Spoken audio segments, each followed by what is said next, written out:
seringkali Al-Quran memberikan pesan kepada kita untuk merencanakan kegiatan-kegiatan positif dengan mendasarkan evaluasi pada hari-hari yang telah berlalu. Jadi yang kemarin dievaluasi, kemudian yang akan datang disiapkan dengan bertawakal kepada Allah Subhanahu wa taala. Itu yang dimaksudkan dengan turunnya surah Al-Insyirah itu ketika Allah menyampaikan fa idza faraghta fansab wa ila rabbika farghab fa idza faraghta fansab. Maka jika yang kemarin telah tuntas atau yang telah dikerjakan itu selesai, maka siapkan untuk merencanakan yang selanjutnya. Ya, biasanya kalau kebiasaan Rasulullah SAW sebelum tidurnya beliau kemudian berevaluasi diri, istighfar 70 sampai dengan 100 kali, mengevaluasi kegiatan di hari itu, lalu merencanakan untuk yang besok. Apa yang mau dikerjakan? Ya, kita ikuti sebagai umatnya dengan keteladanan Rasulullah SAW seperti disebutkan dalam Al-Quran surah ke-33 Al-Ahzab ayat 21. Laqad kana lakum fi Rasulillahi uswatun hasanah. Kata Allah, sungguh telah kami tetapkan ada pada diri Rasulullah. Ya, pada diri Rasulullah. Jadi Nabi Muhammad SAW ketika terlahir lalu ditetapkan sebagai Rasul oleh Allah, bukan hanya membawa kepribadian sebagai seorang manusia. Ya, qul innama ana basyarum mithlukum. Quran surah ke-18 ayat 110. Ya, kata Allah, katakan saya manusia seperti kalian. Jadi ada fitrah kemanusiaan pada diri Nabi Muhammad SAW. Fitrah kemanusiaan ini yang menjadikan beliau punya karakter seperti kita manusia. Makan juga, minum juga, berpakaian juga. Namun demikian ada perbedaan antara beliau dengan kita. Karena ditetapkan oleh Allah beliau sebagai Rasul, kita bukan. Beliau Nabi, kita bukan. Dan sifat Nabi dan Rasul biasanya memiliki dua keistimewaan. Satu, ma'sumun min kulil ma'asi wal karahah. Dijaga oleh Allah Subhanahu wa taala dari setiap perbuatan maksiat dan hal-hal yang buruk yang melekat kepada pribadi manusia. Di sifat-sifat yang kotor, sifat-sifat yang tidak terawat, yang lusuh, yang ingusan, yang macam-macam. Nah, itu dijaga oleh Allah sehingga tidak sama dengan manusia biasa. Jelas ya? Nah, ini penting diketahui. Kemudian yang kedua, teman-teman sekalian, diberikan keteladanan untuk diikuti. Maka itu sifatnya muttaba'. Ya, muttaba itu sesuatu yang diikuti. Bahkan spesial untuk Nabi Muhammad SAW, ketika umatnya mengikuti Rasulnya, maka dia otomatis akan langsung mendapatkan cinta Allah Subhanahu wa taala. Ini yang tidak didapatkan pada nabi-nabi dan umat sebelumnya. Jadi nabi-nabi dulu, dari sejak Nabi Adam, lalu muncul Rasul pertama Nabi Nuh alaihissalam, sampai dengan seterusnya, ketika umatnya mengikuti nabinya atau rasulnya, belum tentu datang langsung cinta Allah kepada umatnya. Nabi Muhammad berbeda, punya tingkat ketinggian yang luar biasa, sehingga saking tinggi dan istimewanya banyak pujian disematkan kepada beliau. Wa innaka la'ala khuluqin azim, demikian di surah Al-Qalam itu. Ketika diikuti akhlaknya, perbuatannya, kebiasaannya, cinta Allah diturunkan kepada pengikutnya. Jika ia beriman, maka turun Quran surah ketiga Ali Imran ayat 31. Qul in kuntum tuhibbunallaha fattabi'uni yuhibbukumullah wa yaghfir lakum dzunubakum. Kata Allah, katakan Muhammad sallallahu alaihi wasallam pada seluruh umatmu, pengikutmu. Ya, jika kalian serius mencintai Allah, maka ikuti semua tuntunan yang dibawa oleh Muhammad sallallahu alaihi wasallam. Yuhibbukumullah, ketika itu diikuti, maka cinta Allah akan diturunkan pada orang itu. Ketika cinta diberikan, maka yang pertama Allah anugerahkan bukan dunia dan seisinya, bukan pangkat kedudukan, bukan harta yang melimpah, tapi ampunan dari Allah Subhanahu wa taala, yang dengan ampunan itu akan terjaga pribadi orang ini selalu dalam ketaatan dan kebaikan. Jadi kalau seorang sudah diampuni oleh Allah, cirinya maka tubuhnya dari ujung kepala sampai ujung kaki akan terjaga dari perbuatan maksiat. Diberikan bimbingan dalam jiwanya, disebut burhan namanya. Ya, laula ar-ra'a burhana rabbi, demikian di surat Yusuf. Jadi di hati kita itu ada petunjuk disebut dengan burhan. Kalau seseorang tergerak berbuat maksiat, maka hatinya akan berkata, jangan kerjakan, jangan lakukan. Nah, orang yang semakin dekat dengan Allah, dicintai oleh Allah, nah itu kuat sinar dalam jiwanya. Cahayanya kuat. Jangankan mengerjakan sesuatu, terfikir pun itu akan dijauhkan oleh Allah Subhanahu wa taala. Nah, jadi apa yang Nabi tunjukkan kita coba ikuti. Nabi malam-malam mengevaluasi diri, menyiapkan kegiatan untuk besok. Kita sebagai umatnya mengikuti itu semua.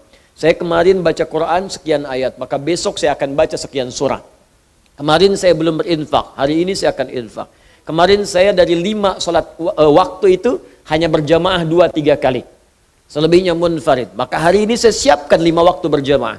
Kemarin saya nggak tahajud, malam ini saya rencanakan bangun jam sekian. Salatnya sekian rakaat. Habis salat mau ngapain dan seterusnya.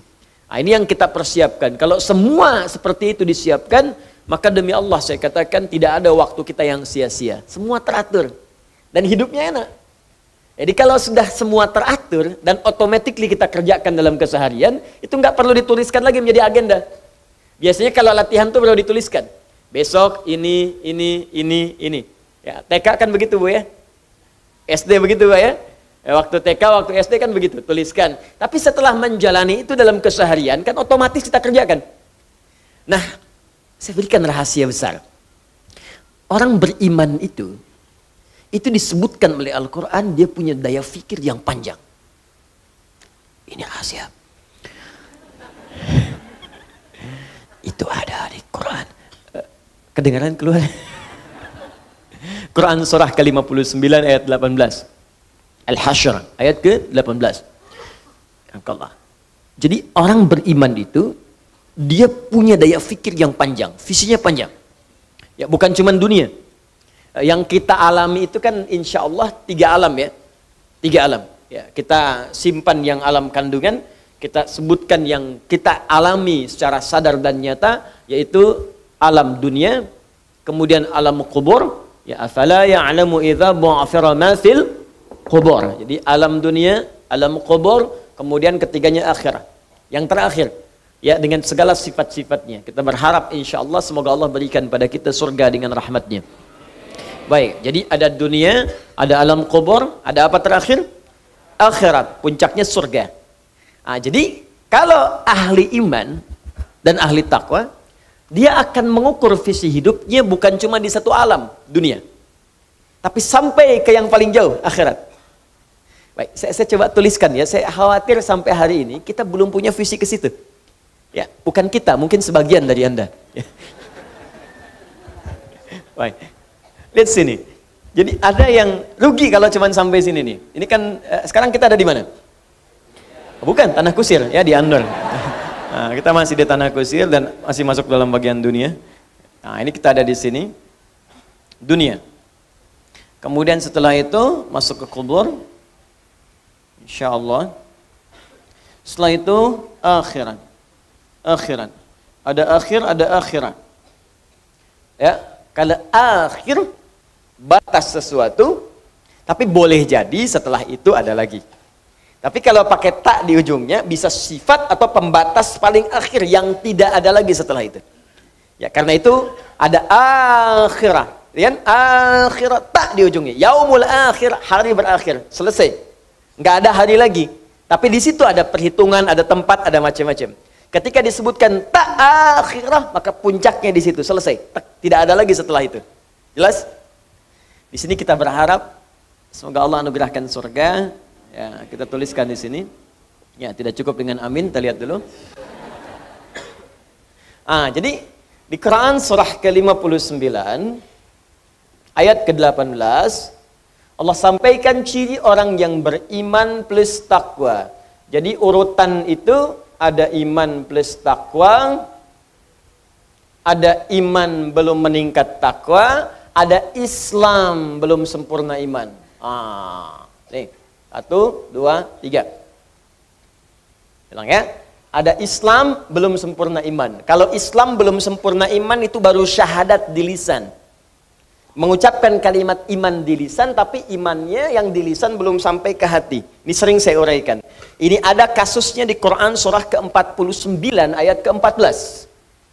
Quran surah ke-49 ayat ke-14. Qalatil a'rabu amanna qul lam tu'minu. Ya, awas hati-hati. Sebagian orang-orang Arab Badui berkata, Muhammad sallallahu alaihi wasallam, kami telah beriman. Lalu Nabi terdiam, turun jawaban langsung dari Allah. Awas hati-hati. Apa kata Allah? Qul, katakan Muhammad sallallahu alaihi wasallam, lam tu'minu. Kalian belum beriman dengan serius, walakin qulu aslamna. Tapi katakan kami baru masuk Islam. Jadi syarat masuk Islam mengucapkan syahadat kan di lisannya. Asyhadu an la ilaha illallah. Maka itu kalimat iman, cuman baru di lisan. Walamma yadkhulul imanu fi qulubikum. Sementara imannya belum masuk ke hati. Jadi dari lisan ini belum ditembuskan ke jiwa ke sini. Ya, kalau belum ditembuskan ke jiwa, maka kata Allah baru formalitas Islam. Itu yang dituliskan di KTP-nya Islam, kan? Di lisannya Islam, Muslim. Cuman karena imannya belum masuk ke dalam jiwanya, maka tubuhnya belum dibimbing oleh cahaya iman dalam hatinya. Beda, cahaya iman kalau sudah masuk ke hati, maka akan membimbing seluruh bagian tubuh kita. Ketika akan menatap, imannya akan membimbing mata kita. Ini yang harus ditatap, ini palingkan. Ketika akan bicara, imannya membimbing lisannya. Ini yang harus dikatakan, ini yang tidak boleh disampaikan. Ketika ke tangan sampai ke ujung kaki, maka dibimbing seluruh anggota tubuh kita. Karena itulah pernah saya sampaikan di banyak kesempatan, ketika Allah menyebutkan fungsi tubuh kita, maka kalimat iman dulu yang disampaikan di awalnya.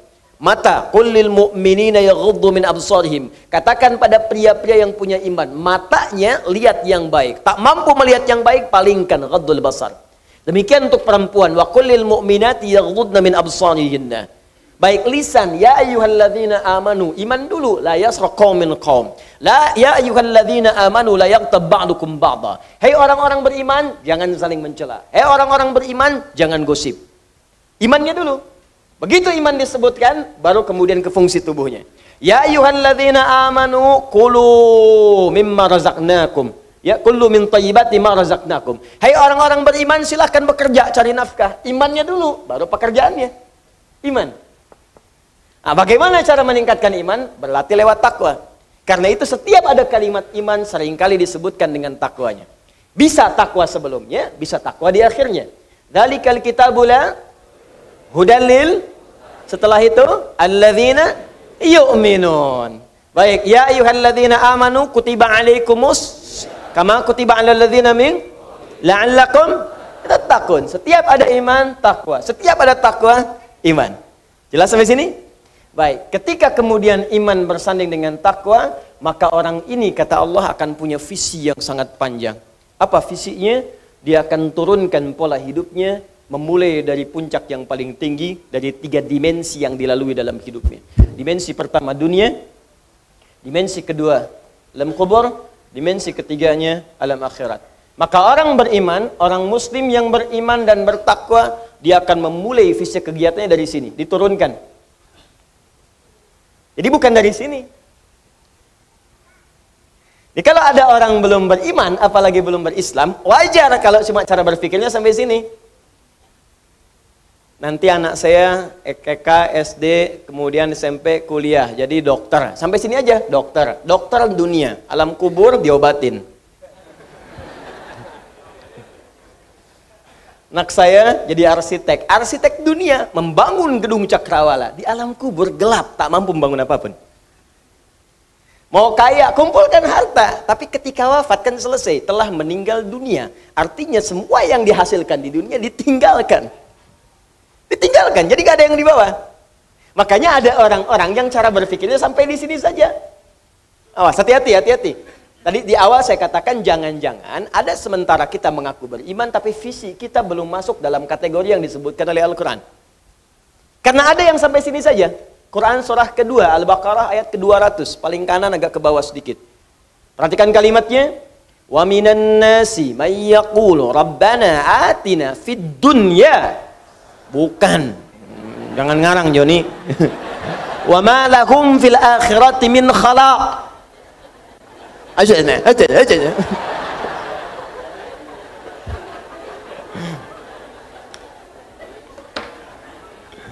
Ayo menghafal, biar nyambung kita.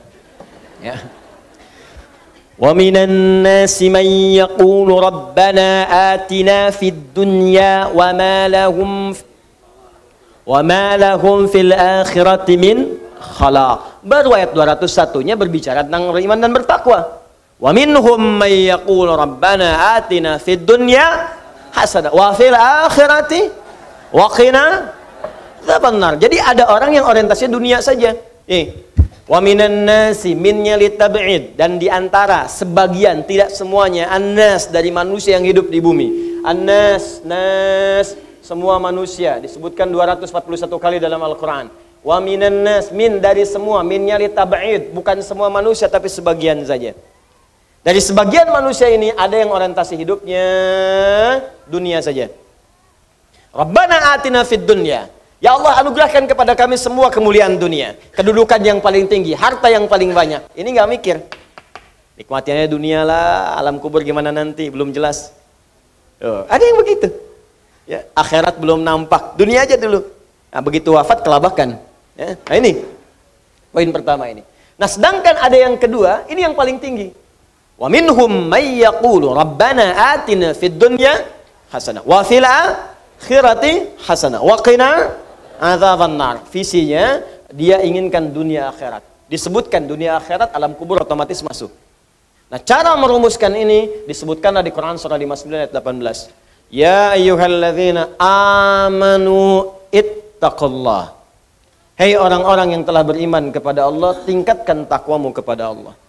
Di antara cara meningkatkan takwa itu wal tanzur nafsum ma qaddamat lighad, dan hendaklah setiap diri kalian yang merasa beriman itu nafsun tuh kepada setiap kita, ke diri kita.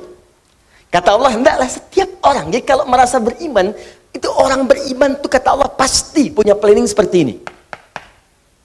Ya, siapkan dirimu untuk hari esok. Ghad di situ itu sampai ke akhirat. Maknanya nakirah, jauh. Jadi kalau mau bikin persiapan, kalau diturunkan detailnya kata Allah, kalau engkau ingin bikin persiapan yang bagus untuk aktivitasmu, maka buatlah kemudian detail kurikulum sampai akhiratmu. Cara menurunkannya, visinya turunkan. Anda kan ingin ke surga. Saya sering katakan surganya mau yang mana? Nomor 1 kah? Nomor 2 kah? Nomor 3 kah? Nomor 4 kah? Belum jelas VVIP kah? Atau VIP kah? Kelas bisnis kah? Atau kelas ekonomi kah? Seekonomi-ekonominya surga masih enak. Masih nyaman, nikmat. Ya. Ini mana yang mau didapatkan? Yang ini bersama semua nabi. Quran surah keempat ayat 69. Yang ini di taman surga. Quran surah 51 ayat 15 sampai dengan 23. Yang ini seluas langit dan bumi. Quran surah ketiga ayat 133 sampai 134. Yang ini nggak disebutkan langsung, tapi keindahannya nyata. Paling minimal, pengen apapun terfikir langsung ada. Jadi yang kelas ekonomi loh, Bu. Pengen terfikir langsung ada. Anda mau lewat ke sini, itu depan ada jualan somai itu. Belum sempat beli, pengen rencana doang, begitu keluar dari sini udah habis. Kepikiran, masuk mobil meninggal, gitu kan. Qadar Allah masuk surga ke kelas yang ini. Begitu pertama kali masuk, yang kepikiran somai an-nur ya Allah, seling langsung. Kok pedagangnya nggak ada ya Allah, ping ke situ muncul juga. Padahal pedagangnya udah di sini misalnya, pindah. Contoh, jelas ya? Nah, turunkan dari sini. Ini amalannya apa? Amalannya apa? Amalannya apa? Amalannya apa? Ada semua, ya, ada semua. Di ketika Anda temukan semua amalannya ini, turunkanlah menjadi kurikulum kegiatan di bumi. Ini maksudnya. Ini contoh, saya ambil dulu yang ini ya, paling tinggi. Wa may yuti'illaha wa rasulahu fa ulaika ma'al ladzina an'ama Allahu 'alaihim minan nabiyyin was-siddiqin wasyuhada'i was-salihin wa hasuna ulaika rafiqa. Siapa yang mau taat kepada Allah dan Rasulnya, kami akan satukan mereka di surga nanti dengan 4 golongan yang paling mulia. 1, semua para nabi yang pernah bertugas di bumi. Kemudian ada orang-orang para syuhada, orang-orang jujur yang senang mengamalkan isi Al-Quran. Keempat, orang-orang soleh. Semua dikumpulkan di satu tempat di surga. Kalau kalian ingin cari visi, maka mereka model terbaik, kata Allah. Wa hasuna ulaika rafiqa. Jadikan mereka teman hidup. Bawa kurikulumnya, bawa manhajnya, terapkan di kita. Nabi nggak mungkin, karena sudah tidak ada nabi setelah Nabi Muhammad SAW. Tapi kita bisa turunkan cara hidup para syuhada, cara hidup orang-orang soleh, cara hidup para siddiqin. Keluarkan itu modelnya, buat kurikulum hidup. Apapun profesi kita. Dan gak harus jadi ustad. Bukankah Abu Bakar itu bukan ustad? Beliau seorang pengusaha, tapi punya gelar as-siddiq. Bukankah Utsman bukan ustad, tapi seorang pengusaha sampai jadi khalifah? Bukankah Amr bin As juga bukan seorang ustad? Ya, tapi seorang birokrat, juga diplomat yang ulung. Ali yang ustad, Abu Hurairah yang ustad. Di Anda yang pengusaha, pedagang, birokrat, diplomat, apapun itu, profesi yang kita kerjakan, turunkan rumus ini, kerjakan saat di dunia. sampai kita berpulang kepada Allah Subhanahu wa taala. Dan lihat bagaimana Allah menepati janjinya. Innallaha la yukhliful mi'ad. Sungguh Allah tidak akan pernah mengingkari janji. Jelas sampai sini? Nah, pertanyaannya, hari ini teman-teman sudah mengeluarkan yang mana dari semua ini? Ayo perjelas. Jangan-jangan dunia dikejar-kejar, tapi akhirat belum disiapkan. Terus kalau hari ini wafat mau apa? Coba deh, coba. Setiap hari saya ingatkan, harus berpikir dalam sehari, mungkin kita wafat di hari itu. Itu akan memberikan motivasi kuat bagi kita untuk membenahi diri. Jadi kalau pikiran kita tuh selalu hidup terus, hidup terus, hidup terus. Untuk dunia itu bagus, tapi untuk akhirat gak akan ingat. Kalau Anda sedang bekerja urusan dunia, silahkan bayangkan untuk semangat hidup. Tapi ketika Anda ada jeda, fikirkan akhirat Anda kalau diwafatkan oleh Allah Subhanahu wa taala. Bakal apa yang mau dibawa?